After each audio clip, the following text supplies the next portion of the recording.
Hi hello నమస్తే, నేను మీ SS Patnaik. చూస్తూనే ఉండండి పెమ్స్ టీవీ. షేర్ చేయండి, లైక్ చేయండి, సబ్స్క్రైబ్ చేయండి, గంట సింబల్ కొట్టడం మర్చిపోకండి. ఇక బిగ్ బాస్ అప్డేట్స్ విషయానికి వస్తే, నేను అప్డేట్స్ చెప్పేదానికన్నా ఇప్పుడు బయట ఆడియన్స్ నుండి అప్డేట్స్ ఎలా ఉందనే విషయం మనం ఇప్పుడు తెలుసుకుందాం. యాక్చువల్గా ఏంటంటే బిగ్ బాస్ లోని ఆడియన్స్ నుండి ఒక ఒపీనియన్ కోసం మా ప్రతినిధి వెళ్ళారు, అక్కడ నుండి కనుక్కుంటున్నారు. తెలుగు సీజన్ 9 బిగ్ బాస్ చూస్తుంటారు కదా. బిగ్ బాస్ అంతగా చూడను, నాకు అంతగా అది కూడా నచ్చదు. ఎందుకనంటే అది మరి రియలా లేకపోతే ఫేకా, డేస్ అన్నేసేసి డేస్ ఫ్యామిలీలను వదిలేసుకొని ఒక అబ్బాయిలు అమ్మాయిలు లేడీస్ మొత్తం కలిపి బిగ్ బాస్ హౌస్లో కలిసి ఉండడం, ఇదంతా ఎలా ఉందంటే అంటే యూత్ని చెడగొడడానికి ఇటువంటి ప్రోగ్రామ్స్ పెడుతున్నారా లేకపోతే ఏంటి అనేది అయితే అర్థం కావట్లేదు. కానీ నేనైతే మాత్రం బిగ్ బాస్ని అంత లైక్ అయితే చేయను. మొన్న చూశాను, ఎందుకు అసలు ఏంటి ఈ బిగ్ బాస్ అని యూత్ మొత్తం కొట్టుకుంటుంది. పనులు ఆపేసి బిగ్ బాస్ చూస్తున్నారు, జాబ్లు ఆపేసి బిగ్ బాస్ చూస్తున్నారు, సాఫ్ట్వేర్లో బిగ్ బాస్ చూస్తున్నారు, చిన్న చిన్నగా కూలీనాలి చేసుకునే వాళ్ళు బిగ్ బాస్ చూస్తున్నారు. ఏంటా ఈ బిగ్ బాస్ అని మొన్న ఏదో సరదాగా చూశాను అనమాట. తనంటే ఒక మామూలుగా ఒక సెలబ్రిటీ అండ్ సీరియల్ మూవీలలో సెలబ్రిటీ, తను పర్లేదు. కొంచెం ఏంటంటే ఈవిడ గొడవలు ఎక్కువ పెట్టుకుంటున్నారు. ఈ గొడవలు ఆడుకోవడానికి, ఈ గొడవల్లో కొట్టుకోవడానికి నాగార్జున గారు బిగ్ బాస్ పెట్టారా? నాగార్జున గారికి పని లేక బిగ్ బాస్ పెట్టారా? లేకపోతే వీళ్ళందరినీ కలిపి ఒక హౌస్లో అరెస్ట్ చేసి వాళ్ళు ప్రెగ్నెంట్ అయ్యారు, వీళ్ళు పిచ్చిలిపి పనులు చేశారు, వీళ్ళు అదయ్యారు వాళ్ళు అదయ్యారు అని చెప్పుకోవడానికి పెట్టారా? అర్థం కావట్లేదు. కానీ ఇదంతా చూస్తూ ఉండండి, అంటే ప్రజలు పిచ్చి వాళ్ళు అవుతున్నారు. ఈ గేమ్ షోకి ఎడిక్ట్ అయినటువంటి ప్రజలు, యూత్ మొత్తం పిచ్చి వాళ్ళు అవుతున్నారు. వాళ్ళలో కొంతమంది యూత్ తిట్టుకుంటున్నారు, ఇంకా కొంతమంది యూత్ పిచ్చిగా చూస్తున్నారు, ఇంకా కొంతమంది యూత్ అయితే ఏంటంటే ఎందుకు పెట్టారు వీళ్ళు ఎందుకు వచ్చారా సామే అనుకుంటున్నారు. ఇమ్మానియల్ తనతో రెస్పెక్ట్ ఇస్తూనే మాట్లాడాడు. కానీ తను చూసుకున్నట్లయితే వైల్డ్ కార్డ్ వచ్చిన తర్వాత కానీ, సో కళ్యాణ్ బాగా ఇన్ఫ్లుయెన్స్ చేసిన తర్వాత కానీ, సో ఈమె మారిపోయిందన్న ఫీలింగ్ నాకైతే అనిపించింది. సో వెటకలకైతే ఇమ్మానియల్ ఎంతో కొంత బిగ్ బాస్లో నవ్విస్తున్నాడు, ప్రజలను మెప్పిస్తున్నాడు అన్న ఫీలింగ్ అయితే నాకు కలిగిందన్న. అది ప్రతి ఒక్క కంటెస్టెంట్ యొక్క స్ట్రాటజీ ఏమి ఉండాలి, నీకన్నా ఎవడైతే తోపు ఉన్నాడో అని తీసేసాలి. సో భరణి ఆయనకు తోపు అనుకోండి కాబట్టి ఆ స్ట్రాటజీ వాడి భరణి పంపించేసినాడు. తనతో కూడా ఎంత లవ్ ట్రాక్ నడిపినా, ఎంత క్లోజ్ ఫ్రెండ్స్ అయినా కూడా అక్కడ విన్ అయితే ఒకడే. సో తన స్ట్రాటజీని వాడి ఇమ్మానియల్ 100% తన స్ట్రాటజీలో భాగంగానే ఈరోజు తనజన్ కొద్దిగా అవాయిడ్ చేసినట్టు కానీ అనిపించింది. ఎటకెళ్తే ఒక గేమింగ్ కావాలి. సో ఎటకెళ్ళకైతే ఇమ్మానియల్ తన గేమ్ స్టార్ట్ చేస్తాడు. ఫస్ట్లో భరణి లేపేస్తాడు, ఇప్పుడు నెక్స్ట్ తనజన్ లేపేస్తాడు అనిపిస్తుంది. యాజ్ ఎ గేమర్గా అదే కావాలి నాకు. లవ్ ట్రాక్లు ఇవి కావాల్సిన గేమ్ ఆడాలి అంతే. ఎంత 45 రోజులు అయింది, ఇప్పుడు నిన్న హైపరాజ్ కూడా మాట్లాడాడు. జీరో నెగిటివిటీ, ఎటువంటి నెగిటివ్ లేదు. ఇదే స్ట్రాటజీ తను ఫాలో అయితే మాత్రం చూడండి, టాప్లో అనుకున్న వ్యక్తి భరణి అనుకున్నాము, భరణి వెళ్ళిపోయింది ఆల్రెడీ. తనజు కూడా నెగిటివ్ స్టార్ట్ అయిపోయింది. మీరు అన్నది ఇందాక ఇమ్మానియల్కు మాస్క్ ఆడుతున్నాను. సో వీళ్ళందరికీ దక్కని ఒక అరుదైన గొప్ప ఏంటంటే మన సుమన్ శెట్టి కలిగింది. సుమన్ శెట్టి చెప్తున్నా, సుమన్ శెట్టి ఒక ఫోటో పెట్టు, నువ్వే ఇన్స్టాగ్రామ్లో ఒక ఫోటో పెట్టు, కింద ఒక చిన్న బీజం పెట్టు, తందరి బీజం పెట్టు, నీకు 1 మిలియన్ రాకపోతే నా పేరు మార్చుకుంటాను. అది తనకున్న రేంజ్ అది. సో అవునని కాదు, సుమన్ శెట్టి ఇదే గేమ్ ఆడితే మాత్రం 100% పల్లవి ప్రశాంత్ ఏ రకంగా అయితే కప్పు కొట్టి ఆ రకంగా సునామీ సృష్టించిందో అట్లాంటి సునామీ రాబోతుంది. ఆ సుమన్ శెట్టి ద్వారా పాసిబుల్ అవుతుంది. నాకేం డబ్బులు లేదు సుమన్ శెట్టి టీం వాళ్ళు, కానీ వాస్తవం చెప్తాను తన మంచిగా ఆడుతున్నాడు. నేనైతే ఇమ్మాన్యుయల్ మా ఫ్రెండే. ఇమ్మాన్యుయల్ నుంచి మాకు రోజు మెసేజ్లు వస్తాయి, ఆయనకి నేను సపోర్ట్ చేస్తున్నాను. అలాగే సుమన్ శెట్టి కూడా నాకు ఫ్రెండే, వైజాగ్, ఆయన కూడా సపోర్ట్ చేస్తాను. నేను చాలా అప్సెట్ అయ్యానండి.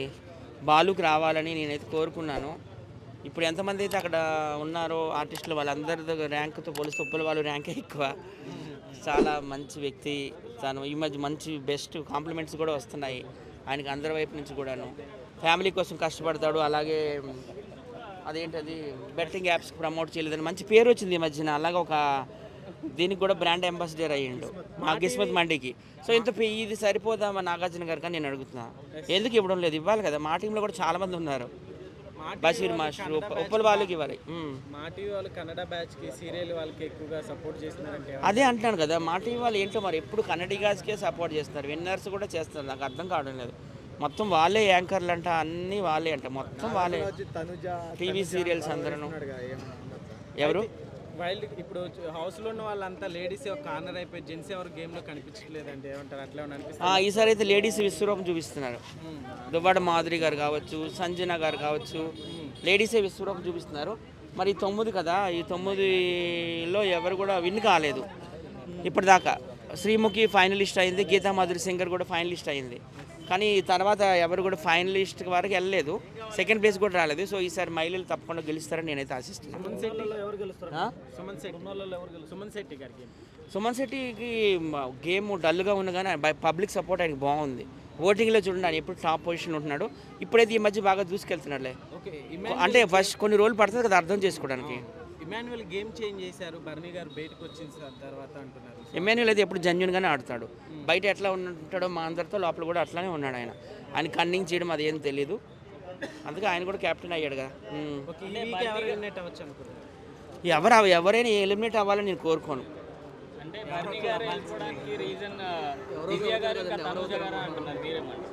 నాకైతే ఇంకా కన్నడికాస్ని బయటికి పంపిస్తే బెస్ట్ అనిపిస్తుంది.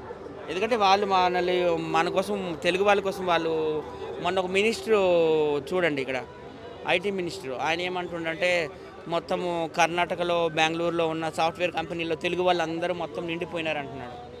ఇంకా ఓజీ మూవీ రిలీజ్ అయినప్పుడు అక్కడ కూడా ఈ సినిమాని బ్యాన్ చేయాలి ఆడనేమో అంటున్నారు. సో అట్లాంటప్పుడు మనం ఎందుకు పెట్టుకోవాలి? కన్నడ కాస్త ముందు ఖాళీ చేయాలి, తెలుగు వాళ్ళందరూ ఉంచాలి. ఎవరైనా తెలుగు వాళ్ళు విజేతగా అవతరించాలని నేనైతే మనస్ఫూర్తిగా కోరుకుంటున్నాను. Thank you. ఎవ్రీ సీజన్లో కన్నడ బ్యాచ్ని బిగ్ బాస్ సపోర్ట్ చేస్తున్నట్టుగా అనిపిస్తుంది, మీకు అట్లా అనిపిస్తుంది? కన్నడ బ్యాచ్ అని కాదు, వాళ్ళు ఇక్కడ మన తెలుగు సీరియల్లో ఉంటున్నారు కదా, వాళ్ళు మన ఇండస్ట్రీలో ఉంటున్నారు కాబట్టి వాళ్ళు ఏ స్టేట్ వాళ్ళైనా మన బిగ్ బాస్కి రావచ్చు, అప్లై చేసుకుంటే అది ప్రాబ్లం కాదు. వాళ్ళు రావాలనుకుంటారు కాబట్టి వచ్చింది. వాళ్ళని స్పెషల్గా అడిగి తీసుకొచ్చారని నేను అనుకోవట్లా. వాళ్ళందుట్లో మన సీరియల్స్లో ఉన్నోళ్ళు ఆర్టిస్టులు. పోయినసారి నిఖిల్ గారు కానివ్వండి, వేరే వాళ్ళు, ఆయన సీరియల్ యాక్టర్. సీరియల్ యాక్టర్స్ని కంపల్సరీ తీసుకొస్తారు ప్రతి సీజన్కి, అదే జరుగుతుంది అంతే. ఎట్లుంది ఈసారి హౌస్లో? అసలు మెన్స్ ఎక్కడ గేమ్ ఆడతలేదు, ఎవరు కనిపించట్లేదు కూడా. సో అంత హైప్ కూడా లేదు జెంట్స్కి. జెంట్స్ కాదు, మొత్తం లేడీసే. గొడవ పడ్డ వాళ్ళు వెనకడికి వెళ్ళాల్సి వస్తుంది. దేనికి లేవి దూరితే మళ్ళీ వీళ్ళు ఇద్దరు లేడీస్ గొడవ పడితే మధ్యలో అబ్బాయి వచ్చి సాల్వ్ చేయటం కానీ, దూరాలంటే భయపడుతుండ్రు. వాళ్ళ టోన్స్ పెద్దగా ఉన్నాయి, సంబంధం లేకుండా గొడవ పడుతుండ్రు, తొక్కి పడేస్తున్నారు. మొత్తం ఇప్పుడు లేడీస్తే హవా అయిపోయింది. ఓకే, ఒక్కొక్కరికి అంటే ఓపెనింగ్ చేంజ్ అవుతుంది. మొన్నటి ఇమ్మాన్యుయల్, తనుజ, ఇప్పుడు ఇమ్మాన్యుయల్ కూడా ఫేక్ అంటున్నారు. మీకు ఎలా అనిపించింది? ఇమ్మాన్యుయల్ గారికి తనుజ గారికి నిన్న గొడవైంది ఇష్యూ మీద, ఎలిమినేటివ్ ఇష్యూ మీద. నమ్మి కళ్యాణ్కి ఇస్తే కళ్యాణ్ సంజన గారిని చేశారు. ఏమే తనుజాని చేస్తానంటే నేను ఇచ్చాను అని చెప్పాడు. ఆ విషయం కావచ్చు, లేకపోతే ఇంకా వేరే విషయంలో కావచ్చు. అంటే భరణి గారు బయటికి పోవడానికి రాము గారికి ఇచ్చారు పవర్ అస్త్ర. భరణి గారికి సపోర్ట్ చేయాలి ఆయన, అది మనసులో ఉండొచ్చు. లేదు ఆయన టాస్కులు సరిగ్గా కాలేదు, ఉన్న కాంచి రిలేషన్షిప్లోనే మునిగిపోయాడు. అదొక పెద్ద మైనస్. వచ్చిన వాళ్ళు ఆడియన్స్ అందరూ అదే కంప్లీట్ చేస్తున్నారు. ఆయన దువ్వాడ గారి రీజన్ అని నేను అనుకోవట్లేదు.